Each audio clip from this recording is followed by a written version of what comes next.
Subhanahu wa ta'ala. Salawat dan salam semoga senantiasa kita ucapkan untuk Rasulullah sallallahu alaihi wasallam. Semoga kita mendapatkan syafaatnya nanti pada hari kiamat kelak, hari di mana tidak lagi berguna harta dan kekayaan, tidak lagi bisa kita banggakan anak dan keturunan, tidak lagi bisa disombongkan jabatan dan kedudukan, kecuali orang-orang yang datang kepada Allah dengan hati yang penuh keimanan tanpa kesyirikan, dengan hati yang penuh dengan keyakinan tanpa keraguan. Mudah-mudahan Allah Subhanahu wa taala jadikan kita termasuk orang-orang yang datang kepadanya dengan penuh keimanan. Ikhwah fillah rahimakumullah, malam ini kita masih melanjutkan kisah daripada Nabi Yusuf alaihi salam. Sungguh sangat banyak pelajaran yang bisa kita ambil dari apa yang dia alami oleh Nabi Yusuf alaihi salam bersama saudara-saudaranya, dan ini adalah salah satu bentuk pelajaran mahal yang Allah berikan melalui kisah-kisah para anbiya. Karena kisah para anbiya disebut oleh Allah Subhanahu wa taala dengan ahsanul qasas, kisah yang terbaik. Ya, kisah yang terbaik dari kisah-kisah yang ada di dalam Al-Qur'anul Karim. Nah, di antara pelajaran yang bisa diambil melanjutkan pembahasan kita adalah di mana saudara-saudara Yusuf menghancurkan makna ukhuwah imaniyah dan makna ukhuwah imaniyah. Terlihat dari apa yang mereka diskusikan antara sesama mereka, di mana ada di antara mereka ini yang punya usulan di saat Yusuf tidak lagi menjadi saudara yang disenangi di tengah keluarga, di tengah kakak beradiknya, saudara-saudaranya, maka Nabi Yusuf alaihi salam diusulkan oleh salah seorang darinya. Apa usulannya? Uqtulu Yusuf, ya, bunuh Yusuf. Uqtulu Yusuf awitrahuhu ardan, atau dia dibuang ke sebuah tempat, ya, yakhlu lakum wajhu abikum. Setelah dia dibuang, maka kita akan atau kalian mendapatkan perhatian dari sang ayah. Tak ada lagi orang yang menghalangi perhatian ayah kepada kalian. Ini di antara usulan yang disebutkan oleh saudaranya, ya, tentang apa yang kemudian mereka lakukan. Nah, tentu usulan ini ikhwatal kiram rahimakumullah adalah usulan yang memutuskan hubungan, akan menghancurkan persaudaraan. Bukan hanya saudaraan nasab, tapi juga akan menghancurkan persaudaraan ukhuwah imaniyah di antara mereka. Oleh karena itu ikhwah fillah rahimakumullah, ini adalah salah satu kezaliman. Kenapa? Karena Syekh mengatakan fa'alu dzalika bila mubarrir wa bila uzrin maqbul, tanpa ada alasan yang syar'i, ya. Kenapa Yusuf sampai dibunuh oleh kenapa Yusuf harus dibunuh? Kenapa Yusuf harus dibuang oleh saudara-saudaranya? Karena memang ada hasad di hati mereka terhadap Yusuf alaihi salam. Ikhwatul kiram rahimakumullah, Nabi sallallahu alaihi wasallam mengatakan dalam sebuah hadisnya, "Man ahabba lillahi wa abghada lillahi wa a'ta lillahi wa mana'a lillah faqad istakmala al-iman." Barang siapa yang mencintai karena Allah, membenci karena Allah, ya, kemudian memberi karena Allah, atau dia menahan karena Allah, maka sungguh dia telah sempurna keimanannya. Nah, membenci di sini ada saudara Yusuf membenci bukan karena Allah. Membencinya kenapa? Karena dia disukai dan disenangi oleh ayah. Ada hasad yang membara. Ada kebencian yang tertanam di hati mereka. Seperti yang sudah kita bahas pada pertemuan sebelumnya, bahwa masing-masing kita punya potensi untuk berhasad kepada saudaranya. Al-Imam Ibn Qayyim menyebutkan, atau para ulama yang lain seperti Ibn Taimiyah juga menyebutkan, ma khala jasadun min hasad, tidak ada seorang diri pun yang terlepas dari hasad. Setiap jiwa, setiap diri, setiap manusia punya hasad. Berpotensi untuk hasad. Wa ammal karim, adapun orang-orang yang mulia, fayukhfihi, dia tidak tunjukkan, tampakkan hasadnya. Wa ammal laim, adapun orang-orang yang buruk, yang memiliki sifat-sifat tercela, maka dia akan menampakkan hasadnya itu. Oleh karenanya, ikhwafillah, di sini saudara Yusuf ya bukan membenci karena Allah, tapi karena ada hasad di hati mereka. Maka oleh karena itu, ikhwafillah rahimakumullah, kita sebagai mukmin ya harus menjauhkan sifat hasad ini, menjauhkan daripada kebencian, tidak suka kepada saudaranya. Maka jadilah kita mencintai saudara karena Allah, dan mencintainya karena Allah, bukan mencintainya karena dia mencintai Allah dan Rasulnya. Membenci dia karena dia ya tidak mencintai Allah dan Rasulnya. Nah, di sini Nabi SAW juga menyebutkan dalam hadis yang lain, salah satu dari 7 golongan orang yang mendapatkan perlindungan di hari kiamat itu apa? Adalah ya rajulani tahabba fillahi istama'a alaihi waftaraqa alaihi. 2 orang yang saling mencintai karena Allah dan berpisah karena Allah. Ahibati fillah, ini ya majelis kita ini adalah majelis yang bisa kita bangun cinta kita karenanya. Bertemu kita karena Allah dan berpisah kita karenanya. Bertemu kita di jalan Allah ini, di dalam kajian kita, di dalam rumah Allah ini, kita saling mencintai. Saya mencintainya karena dia mencintai Allah. Saya mencintainya karena dia orang taat. Saya mencintainya karena dia adalah orang yang saleh. Jadikan niat itu dalam hati kita, ikhwatal kiram. Jadikan itu motivasi dalam diri kita. Sehingga kita mendapatkan nanti satu hari, yang mana hari itu semua orang sudah takut. Tidak ada lagi pertolongan sedikit pun. Mudah-mudahan niat yang saleh tadi itu yang akan menolong kita nanti di hari kiamat kelak. Ya, makanya Nabi SAW, bila mana kalian mencintai saudara kalian, fa'alimhu fa'akhbirhu, katakan, infokan, kabari dia bahwa Anda mencintainya karena Allah Subhanahu wa taala. Ya. Mencintainya karena Allah, bukan karena siapa-siapa, bukan karena dunia, bukan karena maslahat apapun, tapi karena cinta.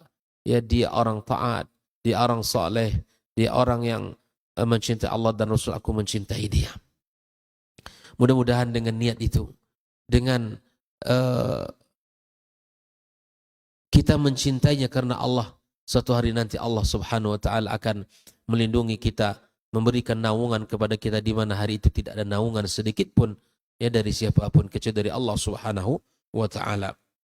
Maka waqad ata'a ikhwatu Yusuf asy-syaitana fil iqa'i bi Yusuf wa bayyatu niyat takhallus min wa lam yahfadhu lahu hurmatahu wa la ukhuwatahu. Maka di sini saudara Yusuf mendengarkan, mengikuti bisikan syaitan yang kemudian mereka ingin berlepas diri dari Yusuf dan tidak menjaga kehormatan Yusuf, juga tidak menghormati, menjaga ya ukhuwah, ya saudara yang harus menjaga saudaranya. Seperti yang mana sudah kita bahas pada pertemuan sebelumnya, bahwa setiap ayah menginginkan anaknya lebih baik dari dia, tapi belum tentu setiap saudara mau ya punya hati ya lapang untuk saudaranya. Ya artinya belum tentu saudara kita menginginkan dia lebih baik dari dirinya. Belum tentu. Tapi seorang ayah pasti. Seorang ayah tidak ada yang marah kalau anaknya lebih hebat darinya, ya kan? Tidak ada seorang ayah yang murka kalau anaknya lebih hebat. Kenapa kamu hebat dari ayah? Lebih hebat dari ayah? Enggak ada.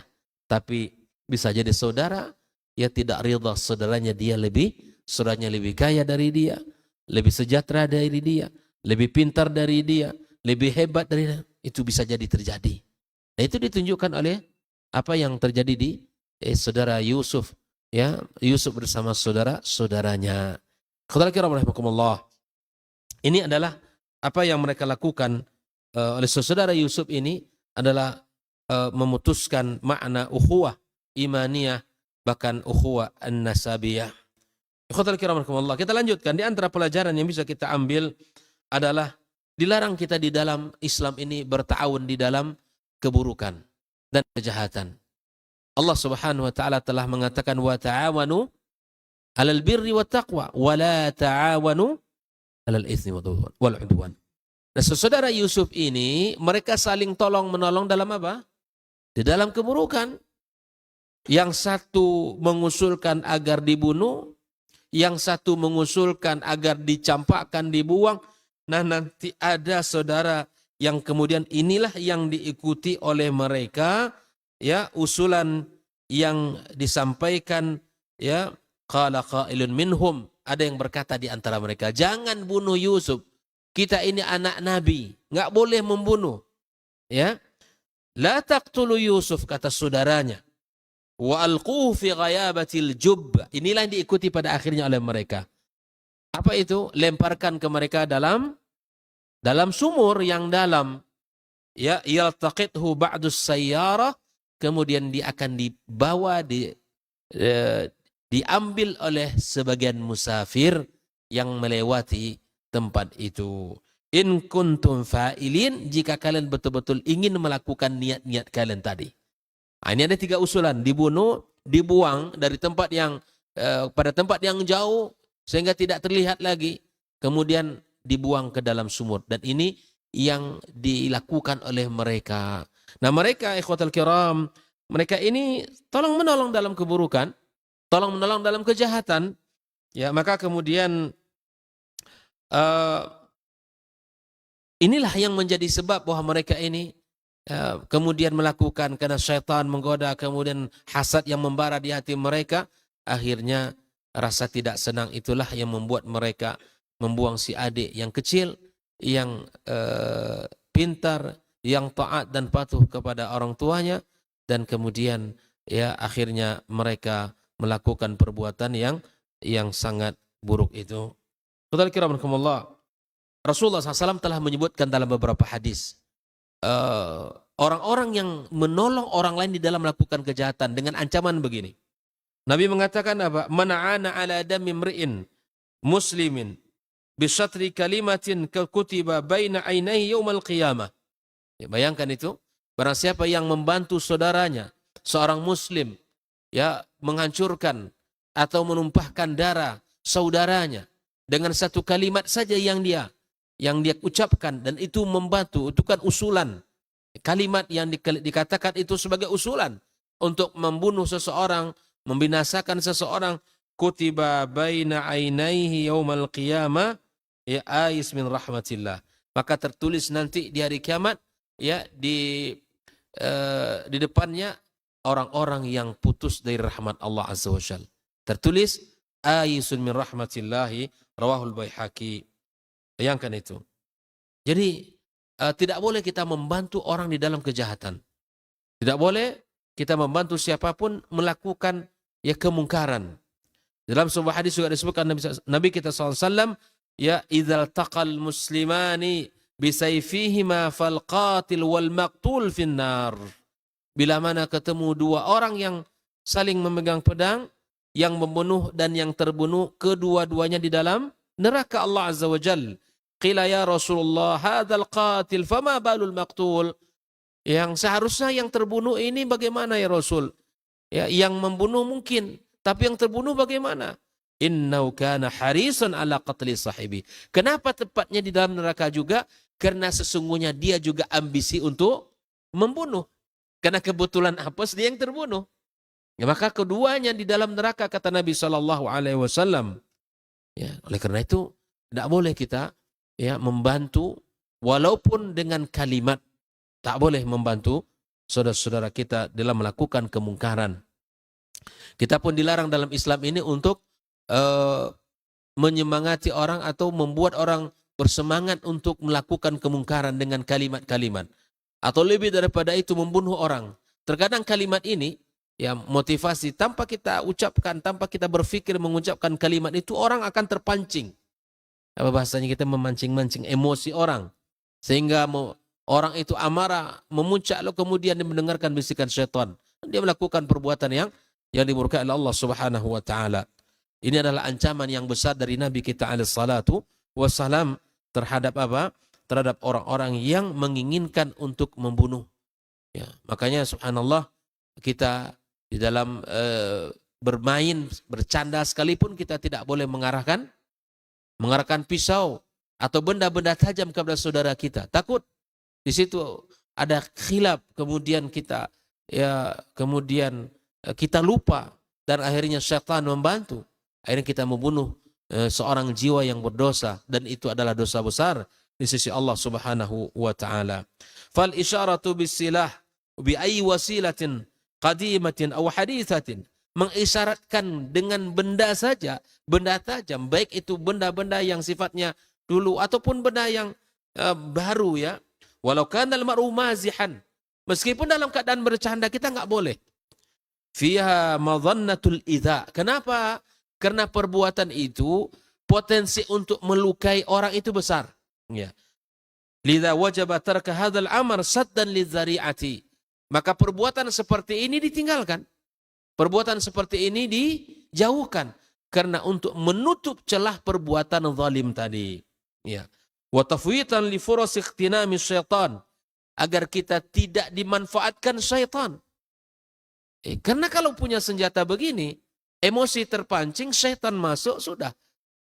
Bisa jadi seseorang melakukan perbuatan itu. Maka tidak boleh dalam Islam mengarahkan benda tajam atau sesuatu yang bisa melukai kepada saudaranya. Ya. Bal waradatin nusus biman ilmar'i minal murur bil aswaq wa huwa yahmil ma yumkin ayu'dhi fa fil hadithi as-sahih. Nabi SAW melarang seseorang melewati pasar dengan membawa sesuatu yang bisa melukai saudara-saudaranya. Orang banyak. Dilarang oleh Nabi SAW untuk membawa sesuatu yang bisa mencederai orang lain. Begini Islam menjaga seseorang, menjaga jiwa, menjaga seseorang, menjaga nyawa seseorang. Apapun yang bisa kita lakukan misalnya, dan itu bisa mencederai nyawa seorang, itu harus ditinggalkan. Nabi SAW mengatakan, "Idza marra ahadukum fi masjidina aw fi suqina wa ma'ahu nabl falyumsik ala ansaliyah." Kalau seseorang melewati masjid kami, kata Rasul, atau pasar, dia membawa sesuatu atau pedang, maka pegang betul. Jangan sampai pedang itu bisa jatuh kemudian melukai orang lain. Ini menunjukkan bahwa Islam sangat menjaga nyawa seseorang, menjaga kehormatan seseorang. Maka subhanallah, falyaqbid bi kaffi ayusiba ahadan minal muslimin minha syai'. Maka pegang erat-erat, jangan sampai dia terjatuh kemudian melukai orang lain. Ini saja dilarang oleh agama kita, apalagi mengarahkan senjata tajam atau benda tajam atau sengaja membunuh saudaranya. Ini perbuatan yang dilarang dalam agama kita. Maka Islam sangat memperhatikan nyawa, dan Islam sangat memperhatikan jiwa seseorang. Nah, apa yang dilakukan oleh saudara Yusuf ini, maka adalah perbuatan yang dilarang kita untuk mencontoh di dalam melakukan berta'awun, tolong menolong di dalam keburukan dan kejahatan. Tidak dibenarkan dalam agama kita atau dalam permusuhan. Kemudian di antara pelajaran yang bisa kita ambil juga dari apa yang disampaikan oleh para ulama, bahwa sebagian kejahatan itu lebih ringan, artinya kejahatan itu bertingkat-tingkat. Nah, seperti yang kita sebutkan tadi, ada tiga usulan dari saudaranya Yusuf itu: dibunuh, dibuang, atau dimasukkan ke dalam sumur. Ini menunjukkan tiga pilihan. Begitu juga maksiat dan dosa, keburukan, kejahatan juga bertingkat-tingkat.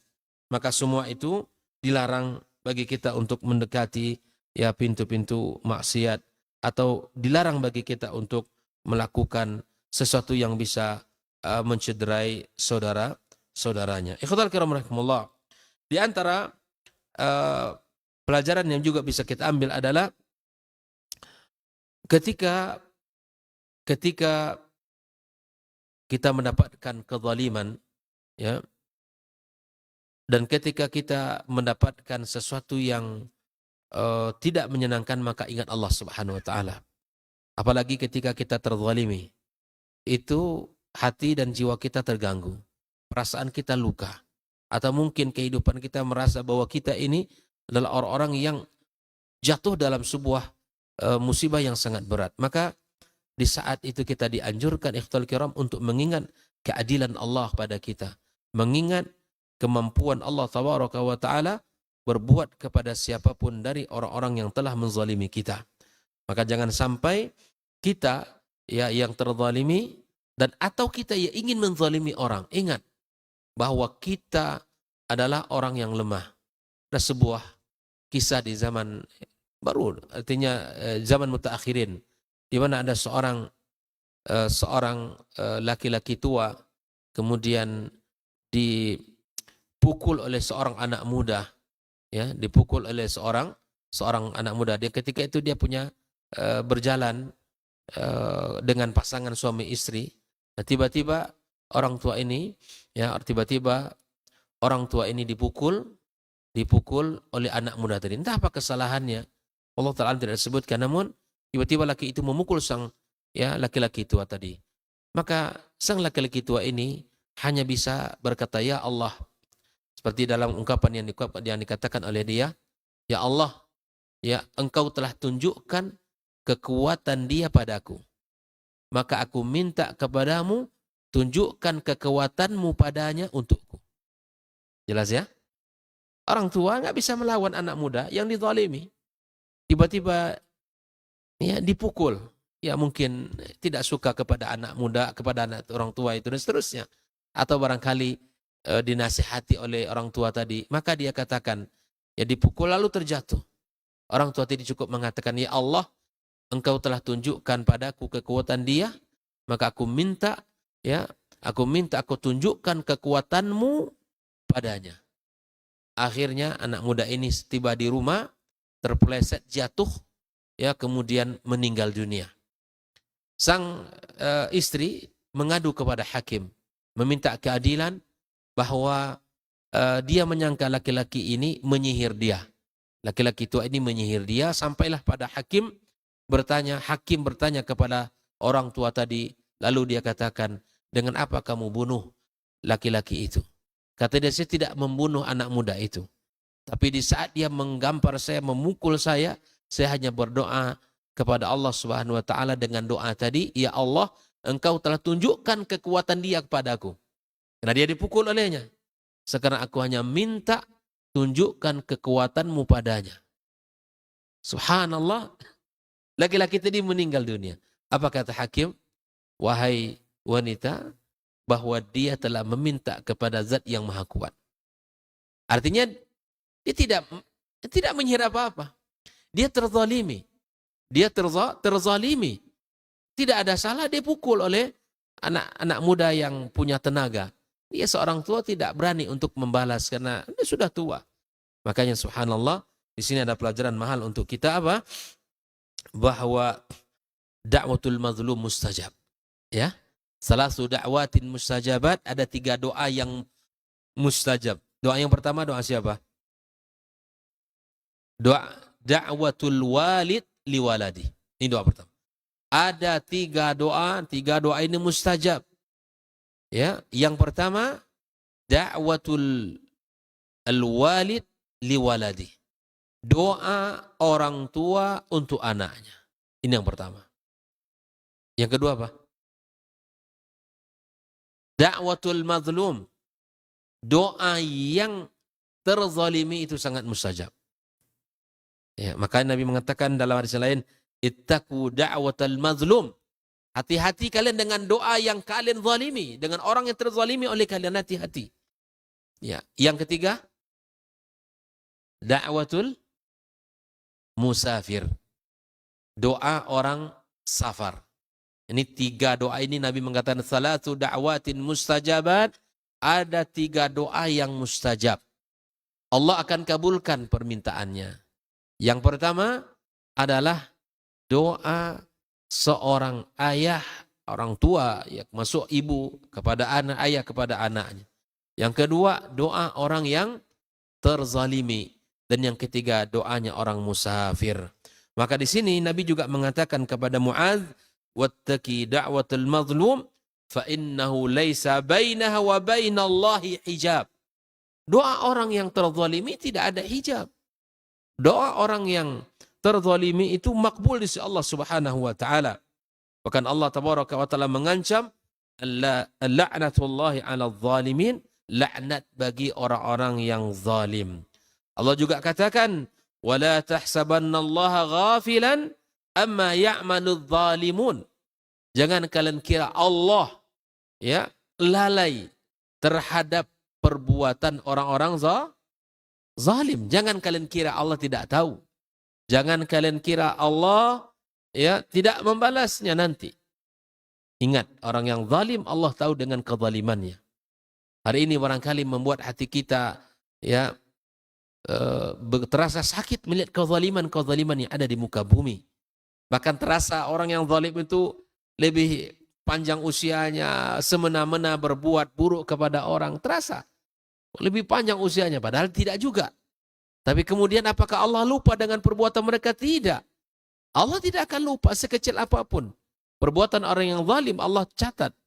Allah tahu dan Allah Subhanahu wa taala ya akan membalasnya. Wala tahsabannallaha ghafilan amma ya'maludz zalimun. Ya, hanya Allah tunda saja waktunya. Allah tunda waktunya sejenak sampai dia merasa hebat. Makanya orang yang sudah sampai pada puncak kezaliman, sampai pada puncak kezaliman. Kalau orang sudah sampai ke puncak, maka apa lagi? Turun. Kalau orang sudah sampai puncak berarti disitulah saatnya dia akan menuai apa yang telah ia tanam selama ini. Makanya orang-orang yang zalim ada masanya. Akan berakhir kezalimannya. Ya akan berakhir kezalimannya. Allah juga katakan di dalam firman yang lain, Inna a'tadna lidh-dhalimina naran ahata bihim suradiquha. Jahannam sebagai balasan mereka. Yang Allah sediakan di hari kiamat kala. Wa saya'lamu alladhina zalamu ayya munqalabin yanqalibun. Satu hari mereka akan tahu apa yang telah mereka perbuat. Orang-orang zalim di dunia ini, mereka akan tahu. Hari ini mungkin dia bebas, Bang. Hari ini dia mungkin bisa lepas. Hari ini dia bisa kebal dari hukum. Hari ini dia bisa berbuat semena-mena apa saja. Bisa dia lakukan dengan bebas. Dengan tanpa ada orang yang akan bisa memegang dia. Bisa. Tapi ingat satu hari. Kamu akan berakhir, wahai saudaraku. Kamu akan berakhir di dalam kehidupan dunia ini. Maka oleh karena itu, ya sadarilah kezaliman-kezaliman itu jangan sampai ya dilakukan di dalam kehidupan kita. Kenapa? Karena kezaliman itu akan membawa kepada kesengsaraan. Nabi juga mengatakan hadis yang lain, yang man iqtata'a haqqan mri'in muslim aujaballahu lahu an-nara wa harrama 'alaihi al-jannah. Barang siapa yang memutuskan hak saudara seorang muslim, dia haknya mendapatkan, tapi kita halangi karena kita tidak suka kepadanya, maka bisa jadi Allah Subhanahu wa taala akan masukkan dia ke dalam nerakanya di hari kiamat kala. Allah haramkan baginya surga. Maka kita diminta tetap berbuat adil dalam keadaan apa? Dalam keadaan senang maupun harus bisa berlaku adil dalam keadaan kita marah. Dalam keadaan kita normal bisa berlaku adil. Jangan sampai kita tidak bisa berlaku adil kepada saudara kita saat kita benci, saat kita tidak suka, saat kita tidak baik kepadanya. Tapi tetaplah hak dia tetap diberikan. Walaupun misalnya ada sesuatu dalam dirinya. Sampai sahabat mengatakan faqala lahu rajul ya Rasulullah walau kana syai'an yasiran. Dia tahan walaupun sedikit. Walaupun sedikit, kata Nabi SAW. Qala walau kana qadiban min araq. Makanya tidak boleh kita menahan hak orang lain. Tidak boleh kita menahan hak orang lain. Ya. Makanya subhanallah, di antara kelebihan yang diberikan oleh Allah Tabaraka wa Ta'ala kepada 3 orang yang terkurung dalam gua itu kan. Salah satunya, dia tidak menahan hak karyawannya. Walaupun karyawannya di saat dia berhenti tidak mengambil gajinya. Tapi subhanallah gaji si karyawan tadi dikembangkan sehingga menjadi ya ternak yang sangat banyak, ya lembah-lembah itu penuh oleh domba-domba dia. Akhirnya dia datang kembali kepada tuannya, meminta hak dia di masa dia bekerja, dia berhenti belum mengambil. Lalu tuannya mengatakan, semua apa yang kamu lihat di dalam lembah itu, maka itulah milikmu, itulah hak kamu.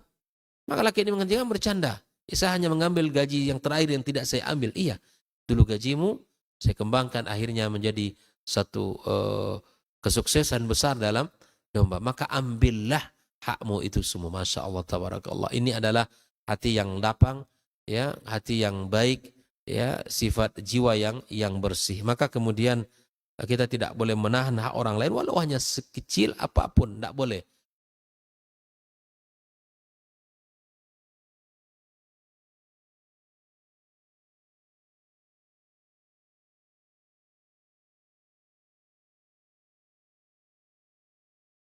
Hak dia diberikan walaupun dia musuh kita. Hak dia tetap diberikan walaupun kita tidak menyukai sikap-sikapnya. Maka yang namanya hak orang lain tidak boleh kita tahan. Nah, oleh itu kezaliman dibagi oleh para ulama kepada 3 bagian. Ya, kezaliman yang tidak diampunkan oleh Allah adalah kesyirikan. Yang kedua, kezaliman yang tidak dibiarkan oleh Allah adalah kezaliman seseorang kepada saudaranya. Dan yang ketiga adalah kezaliman yang dilakukan oleh seorang kepada dirinya. Kezaliman ada 3. Yang pertama, kezaliman kepada Allah dengan melakukan kesyirikan, ini tidak diampunkan Allah jika dia tidak bertaubat. Yang kedua, kezaliman yang tidak dibiarkan oleh Allah, kezaliman seseorang kepada saudaranya. Maka kezaliman kepada manusia, cara taubatnya harus dikembalikan. Bila mana itu barang, ya, atau misalnya hak yang kita makan, maka kita minta diridhakan, dihalalkan. Bila mana tidak dihalalkan, maka kita wajib menggantinya. Ya, kenapa? Karena taubatnya terhadap hak orang adalah dengan cara mengembalikan haknya dia. Adapun hak Allah Azza wa Jalla, kita bisa meminta ampun, bertaubat kepadanya tanpa kita harus, ya, sangat mudah bagi kita untuk bertaubat kepada Allah Azza wa Jalla. Dan yang ketiga adalah hak kezaliman yang dilakukan oleh seseorang kepada dirinya. Nah, ini juga kemaksiatan, kemungkaran, dosa yang dilakukan oleh seorang mukmin. Ikhwatal kiram rahimakumullah. Kemudian di antara pelajaran yang bisa kita ambil dari kisah Nabi Yusuf alaihissalam adalah di mana seseorang, ya, boleh bermain, boleh bercanda, bergurau, tapi dalam koridor agama. Dari manakah kita ambil pelajaran?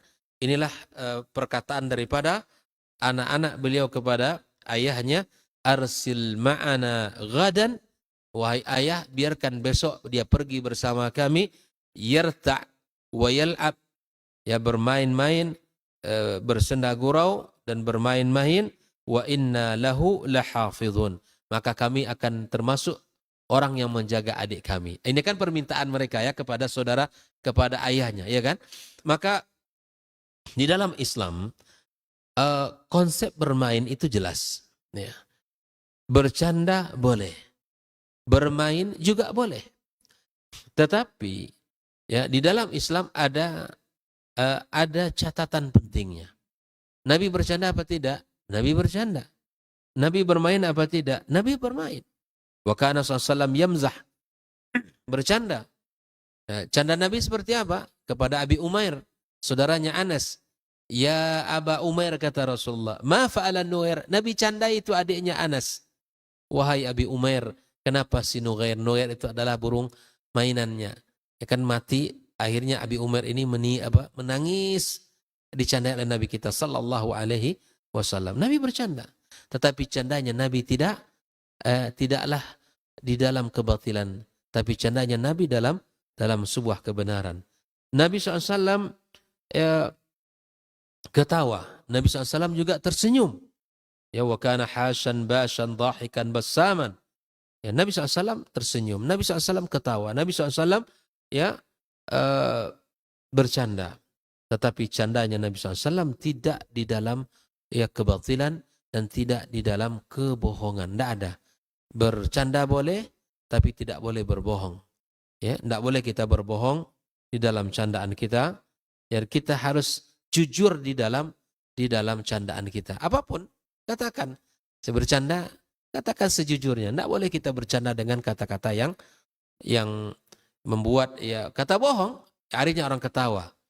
Nah, seperti orang hari ini, kalau bahasa kita ngeprank ya, ngeprengin orang gitu, ngerjain orang itu dihindari, dihindarkan.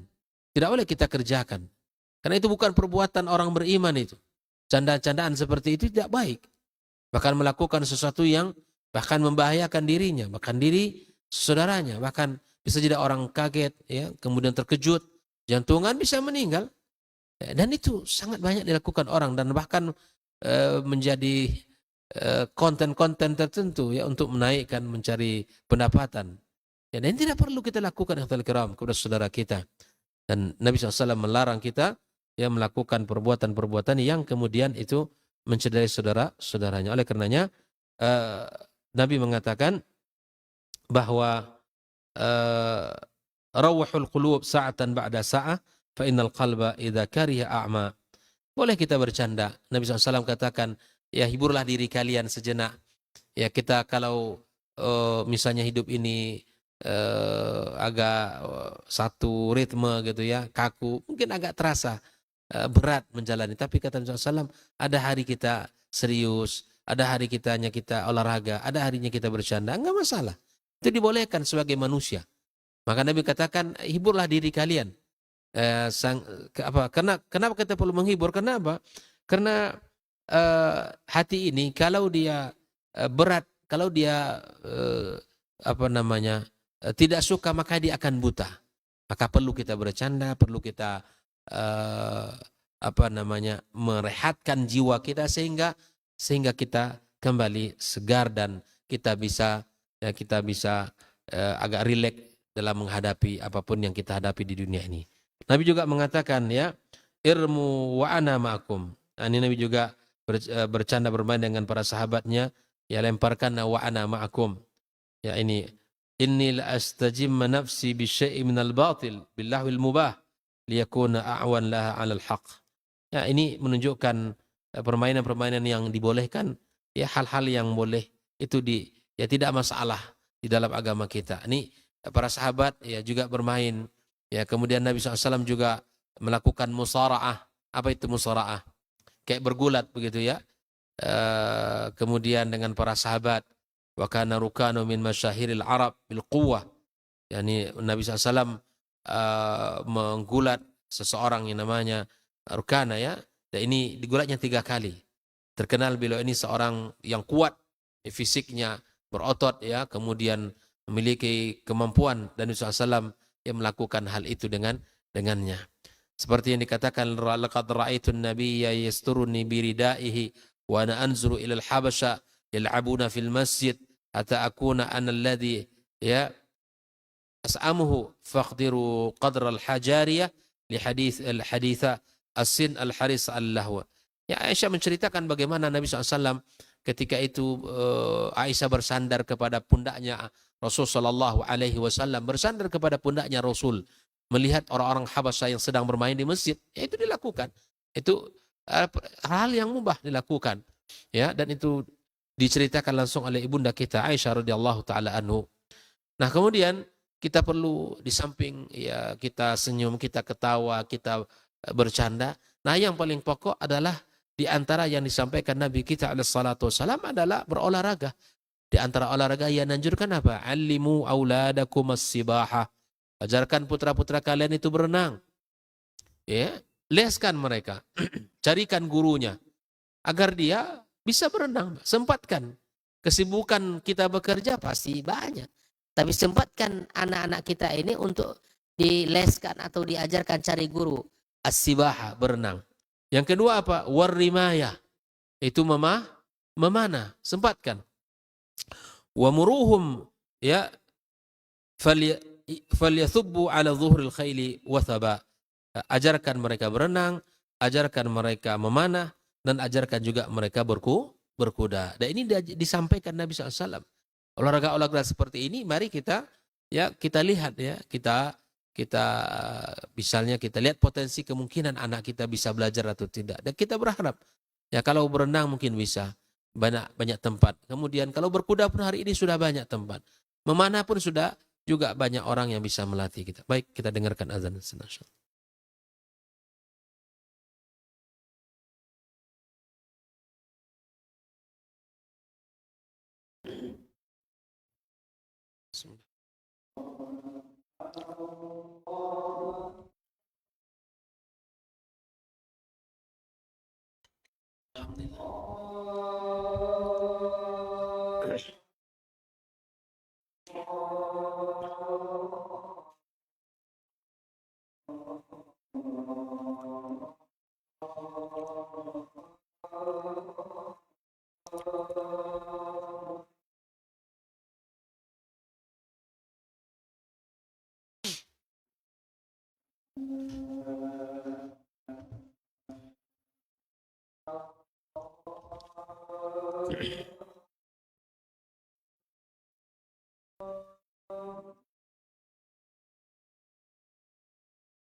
Taib ikhwafillah, di pelajaran tadi bahwa di dalam Islam dibolehkan kita untuk bermain, bercanda, bergurau, tapi semua itu dalam koridor agama.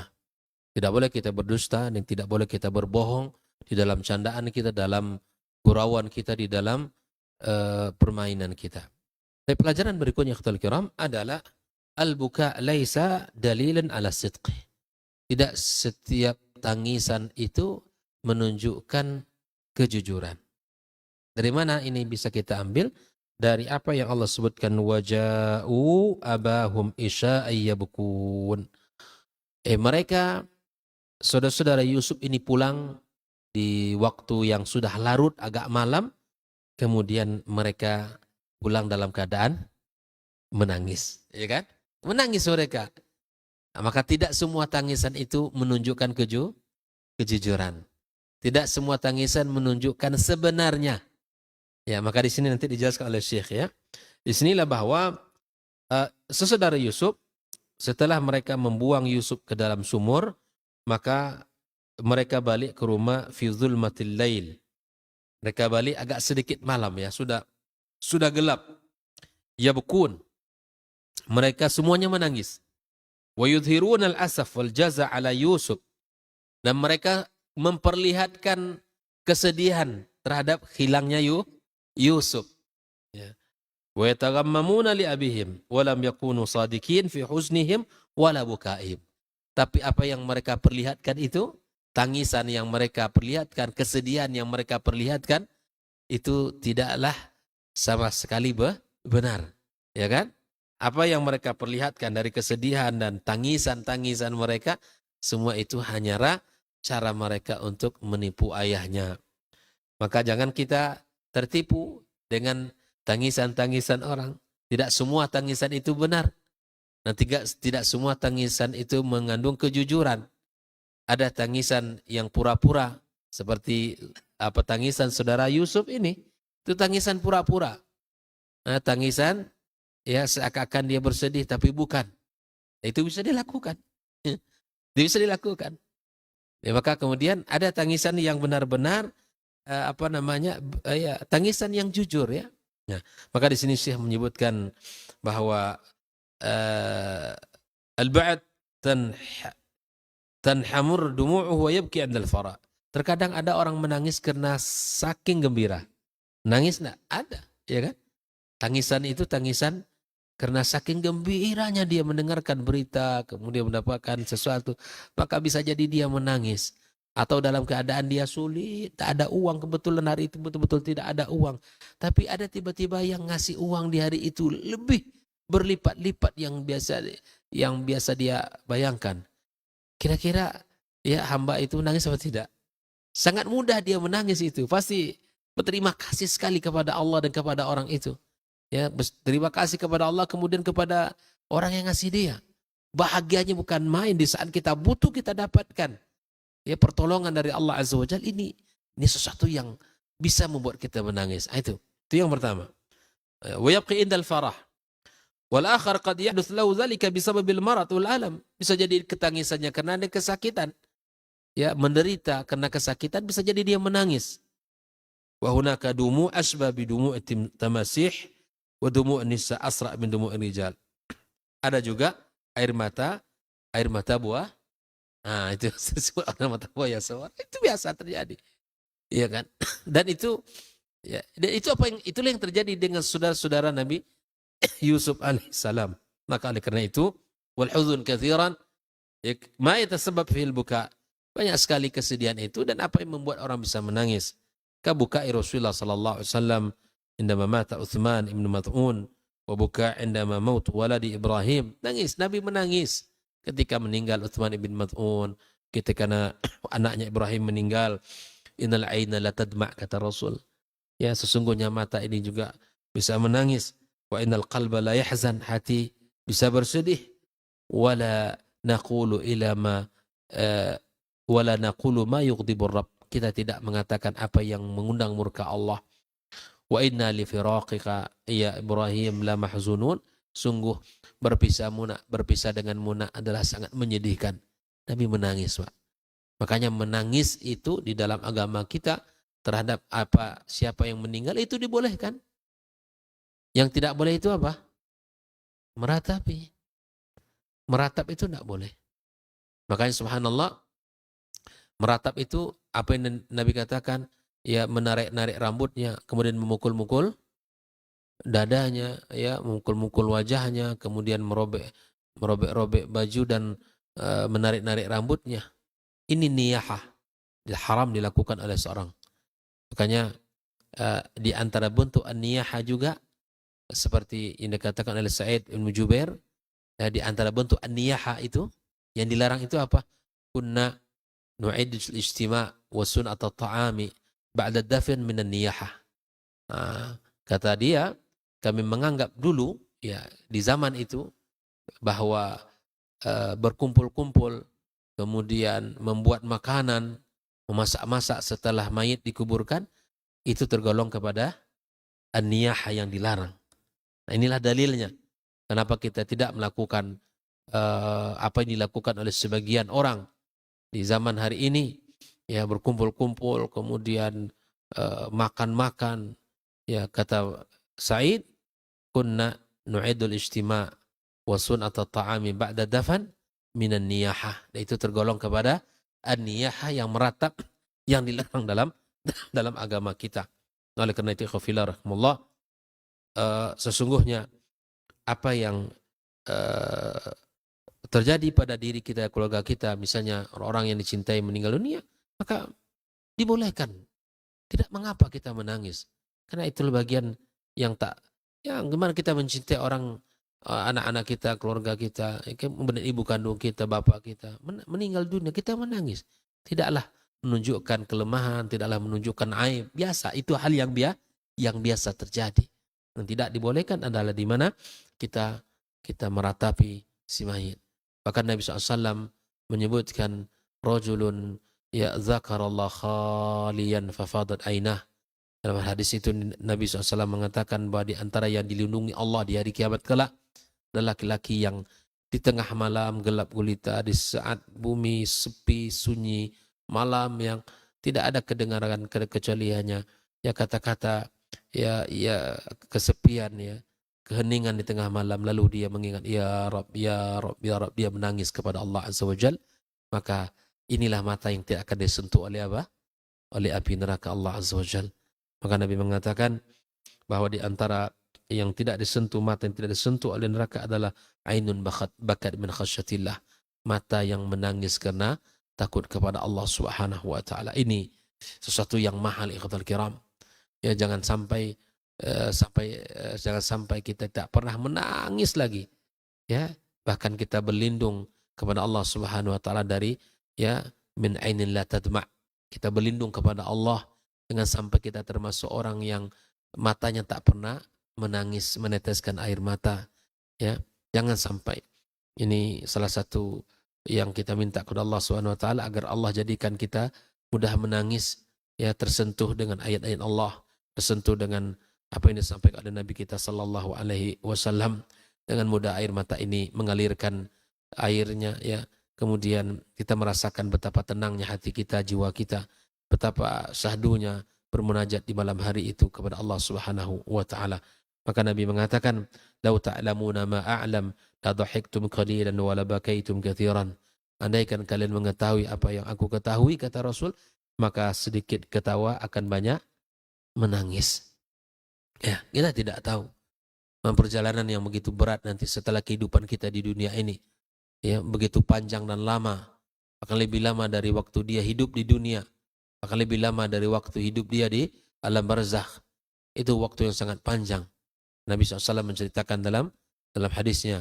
Maka hal itu, ya, kata Rasulullah, andaikan kalian mengetahui itu semua, hakikat itu semua, sedikit kalian ketawa akan banyak menangis. Realitanya tidak. Hari-hari ketawa tidak pernah menangis kepada Allah Subhanahu wa taala. Faghatta ashabu Rasulullah sallallahu alaihi wasallam wujuhahum, ya, lahum khanin, ya. Nah, ikhwafillah rahimakumullah, ini kita dianjurkan untuk menangis, ya, dan kita dianjurkan untuk ya meminta kepada Allah Subhanahu wa taala, ya, agar kita diberikan hati yang lembut. Nah, tangisan itu perlu kita sadari tidak semua itu menunjukkan kejujuran. Seperti yang kita lihat dari kisah Nabi Yusuf ini, kisah saudara-saudara Nabi Yusuf ini menangis berhadapan ya di hadapan ayahnya ketika pulang di malam hari, seakan memperlihatkan kesedihan hilangnya adik dia dimakan oleh serigala. Tapi semua itu adalah sandiwara. Mereka bisa melakukan, bisa. Tapi semua itu adalah Allah SWT akan menyingkap semua kelicikan dan keburukan yang telah mereka lakukan. Mudah-mudahan Allah SWT memberikan kepada kita ya kemudahan untuk mengambil ibrah dan pelajaran serta mengamalkan dalam kehidupan kita. Jadilah orang-orang yang selalu menangis karenanya, ya menangis karena takut kepadanya dan menangis karena kita mencintainya. Wassallallahu ala nabiyyina wa habibina Muhammadin wa ala alihi wa sahbihi ajma'in. Wassalamualaikum warahmatullahi wabarakatuh.